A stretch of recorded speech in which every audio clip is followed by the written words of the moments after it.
எடுத்துட்டு அதுக்கப்புறம் ஃபஜர் தொழுது இருக்கும். தொழுதுட்டு தூங்குறவங்க தூங்கலாம், இல்லை முழிச்சுட்டு இருக்கிறவங்க இருக்கலாம். இந்த நேரத்தில் தொழுகும் போது எப்படி தொழுகணும் அப்படிங்கிறத நம்ம போன வீடியோவில் சொல்லியிருக்கேன். அந்த நிலைப்பாடில் ஃபஜர் தொழுகை தொழுங்க.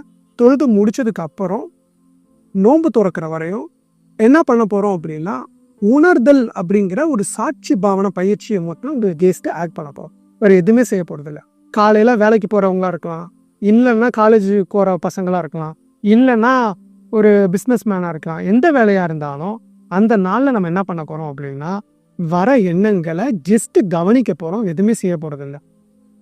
யாராச்சும் உங்களை திட்டுனா கூட அந்த திட்டும் போது ஒரு எமோஷனல் உருவாகும் பார்த்தீங்களா, அந்த எமோஷனல் நம்ம விழுந்துடக்கூடாது. அந்த திட்டத்தில் ஜஸ்ட்டு பின்னாடி இருந்து கவனிக்கணும். இது எப்படி பண்ணுறது அப்படின்னு பார்த்தோம் அப்படின்னா, இப்போ நம்ம வேலை செஞ்சுக்கிட்டு இருக்கோம், இல்லை சும்மா உட்காந்துருக்கோம் அப்படின்னா, வேலை செஞ்சுட்டு இருக்கும்போது அந்த வேலையில் நம்ம முழுகி போயிட்டு இருக்கும்போது யாராச்சும் என்னாச்சும் நம்மளை பேசினாங்க அப்படின்னா, அப்போ சொல்லுன்னு எப்படி சொல்கிறது, நீனா ஒரு ஆளா, நீனா ஒன்றுத்துக்கு லாய்க்கில்லை அப்படின்னு சொல்லும்போது சொல்லுன்னு நாங்கிறவங்க ஏறுவோம்.